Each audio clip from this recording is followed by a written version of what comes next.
Selamat siang dan salam sehat bagi kita semua. Pada pertemuan ini kita akan mempelajari tentang keterampilan proses sains.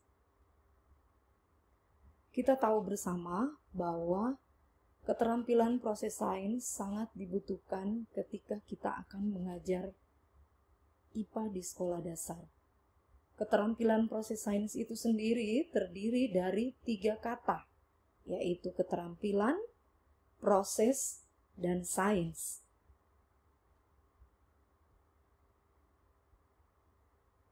Yang pertama, kita akan melihat dulu definisi dari keterampilan. Keterampilan di sini dikatakan bahwa kemampuan siswa bagaimana menggunakan pikiran, nalar, dan perbuatan secara efisien dan efektif untuk mencapai suatu hasil tertentu, termasuk bagaimana mengembangkan kreativitasnya.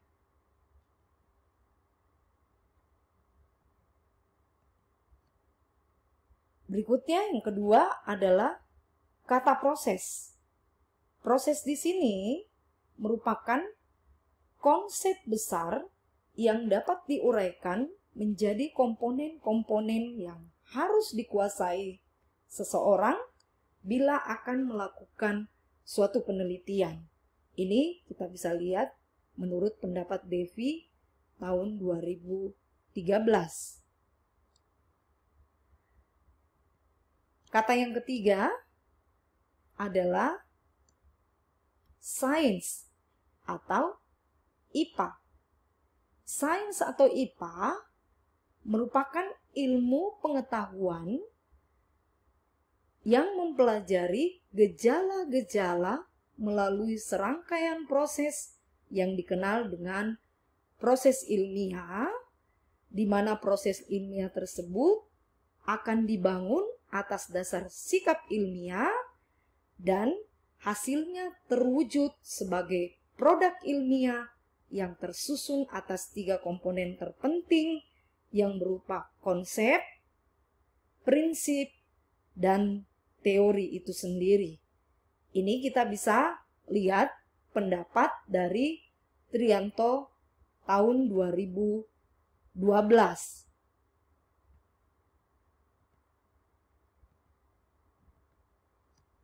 Ketika kita berbicara tentang keterampilan proses sains, ada beberapa anggapan yang mengatakan bahwa IPA sebenarnya terbentuk dan berkembang melalui suatu proses ilmiah yang juga harus dikembangkan pada peserta didik sebagai pengalaman bermakna yang dapat digunakan sebagai bekal perkembangan dirinya untuk kehidupan selanjutnya.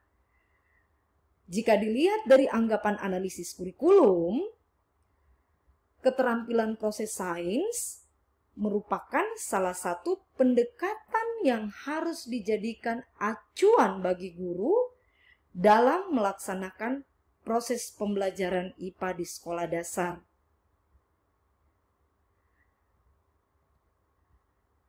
Kita bisa lihat di sini ada beberapa pengertian dari keterampilan proses sains itu sendiri. Kita lihat bahwa ada yang mendefinisikan keterampilan proses sains itu sebagai suatu perangkat keterampilan kompleks yang dapat digunakan oleh seseorang dalam melakukan penelitian ilmiah. Kemudian, keterampilan proses sains itu juga merupakan keterampilan dasar yang harus dimiliki oleh setiap siswa, terutama siswa yang memiliki jurusan IPA, sebelum mereka menggunakan metode ilmiah. Nah, tujuan dari keterampilan proses itu sendiri adalah bagaimana membuat siswa lebih aktif dalam memahami, dalam menguasai rangkaian yang telah dilakukannya. Keterampilan proses dianggap sangat penting dalam pembelajaran IPA. Mengapa dikatakan sangat penting? Kalau kita melihat pendapat dari Winnie Harlan, ada beberapa alasan yang disampaikan, yaitu yang pertama, bahwa keterampilan proses itu sangat penting karena mampu mengubah ide-ide yang baik ke arah yang lebih ilmiah. Atau dengan kata lain dikatakan bahwa dengan fenomena yang lebih cocok, tergantung pada cara dan pengujian yang kita gunakan, di mana pengujian yang digunakan ini berhubungan erat dengan penggunaan keterampilan-keterampilan proses itu sendiri. Yang kedua, alasan yang kedua, dikatakan bahwa pengembangan pemahaman dalam IPA tergantung kepada kemampuan melakukan keterampilan proses dalam perilaku ilmiah. Itulah sebabnya mengapa pengembangan keterampilan proses itu mendapat perhatian. Lalu yang ketiga, menurut Harlan, alasan yang ketiga adalah peranan keterampilan proses sangat besar dalam pengembangan konsep-konsep ilmiah itu sendiri. Nah, di sini juga kita akan melihat bahwa pentingnya keterampilan proses dalam pembelajaran IPA itu perlu dilatihkan dan dikembangkan dalam proses belajar mengajar IPA, karena kita tahu bahwa keterampilan proses itu memiliki peran penting dalam proses belajar mengajar IPA. Nah, kita lihat ada beberapa peranan menurut Trianto, peranan dari keterampilan proses sains. Yang pertama, bagaimana keterampilan tersebut membantu siswa belajar mengembangkan pikirannya. Yang kedua, memberikan kesempatan kepada siswa untuk melakukan penemuan. Yang ketiga, diberi kesempatan kepada siswa melalui keterampilan proses sains untuk meningkatkan daya ingat siswa.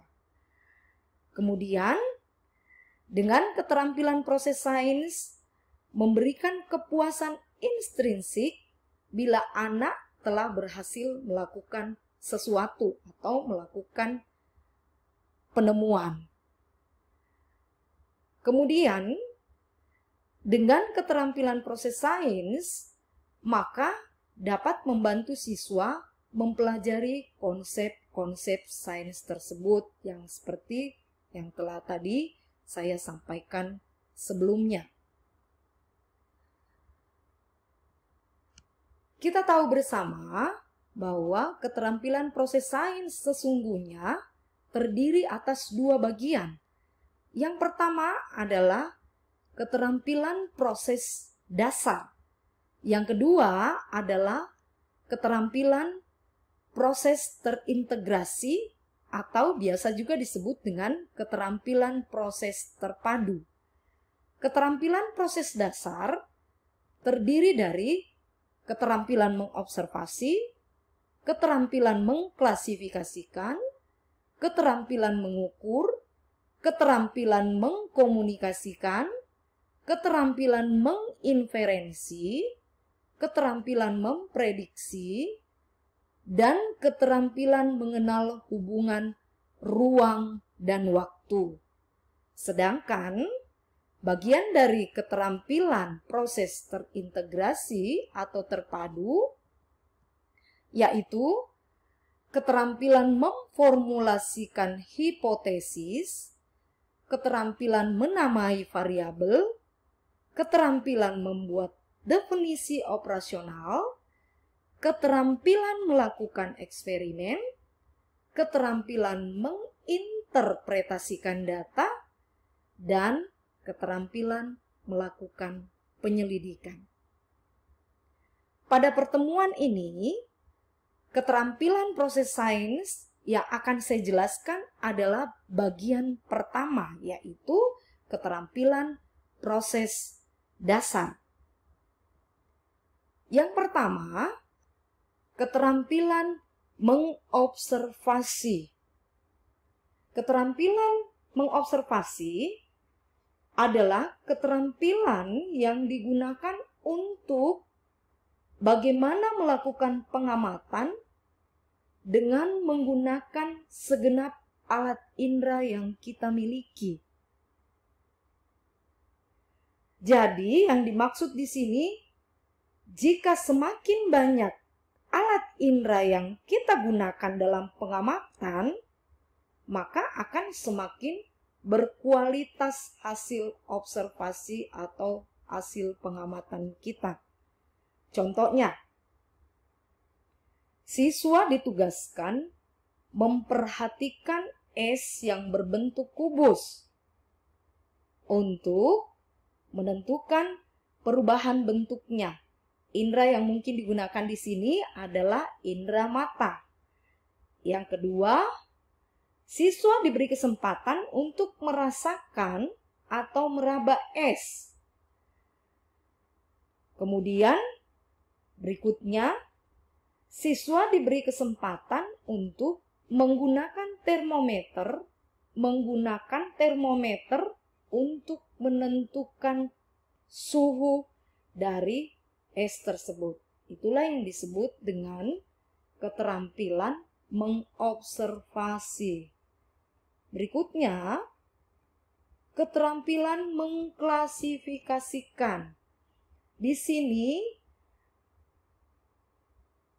diberi kesempatan kepada siswa bagaimana mengembangkan latihan-latihan atau mengkategorikan benda-benda berdasarkan pada sifat-sifat benda tersebut.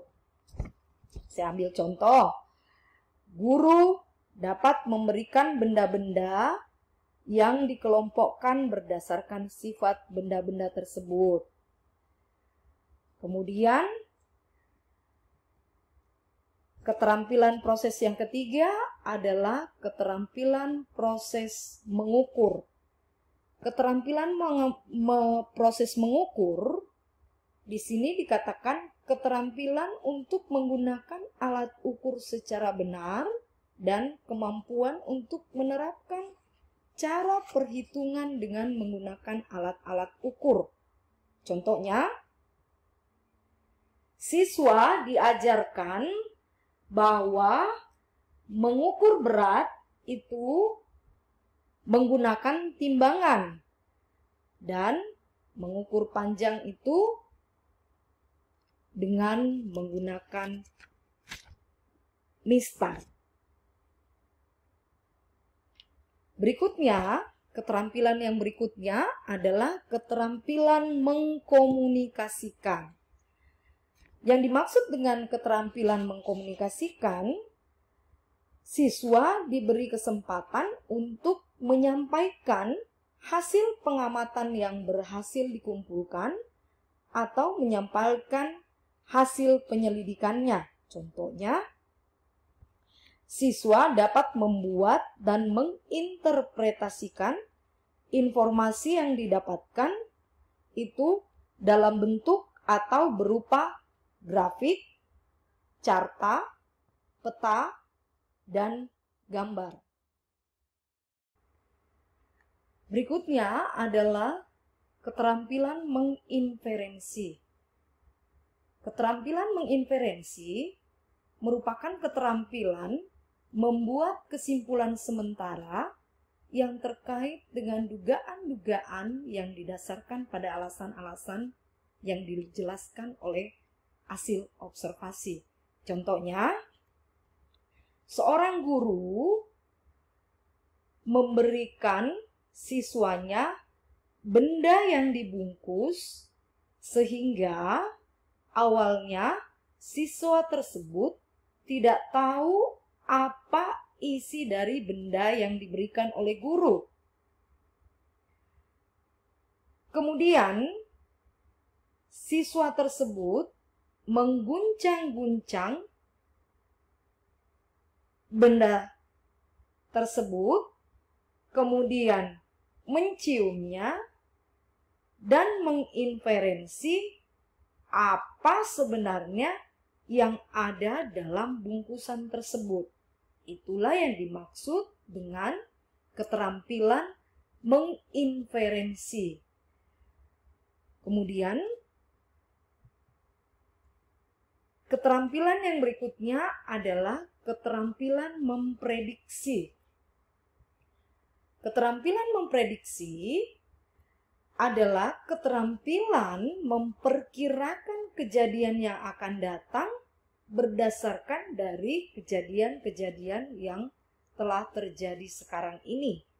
Contohnya, siswa diberi kesempatan untuk mengukur seberapa jauh, entah itu dalam meter, entah itu dalam sentimeter, sebuah benda akan berhenti jika benda tersebut digelindingkan atau digerakkan menurun dari berbagai ketinggian.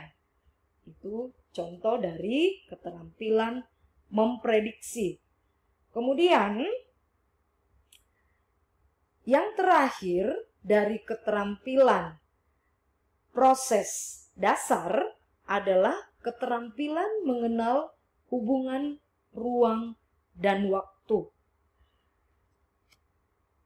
Keterampilan ini adalah keterampilan menjelaskan posisi suatu benda terhadap benda lainnya, atau biasa disebut dengan keterampilan mengubah bentuk dan posisi suatu benda setelah beberapa waktu. Contohnya, seorang guru dapat menyuruh siswanya untuk menjelaskan posisinya terhadap sesuatu atau posisi orang lain atau posisi suatu benda. Misalnya, seorang siswa dapat menyatakan bahwa ia ada dalam baris ketiga, bangku kedua dari kiri, di mana posisi duduk gurunya. Itulah yang dikatakan keterampilan mengenal hubungan ruang dan waktu. Pada pertemuan berikutnya, saya akan melanjutkan atau kita akan mempelajari tahapan-tahapan atau bagian-bagian dari keterampilan proses terintegrasi atau biasa disebut dengan keterampilan proses terpadu. Sekian dan terima kasih. Selamat siang dan salam sehat untuk kita semua.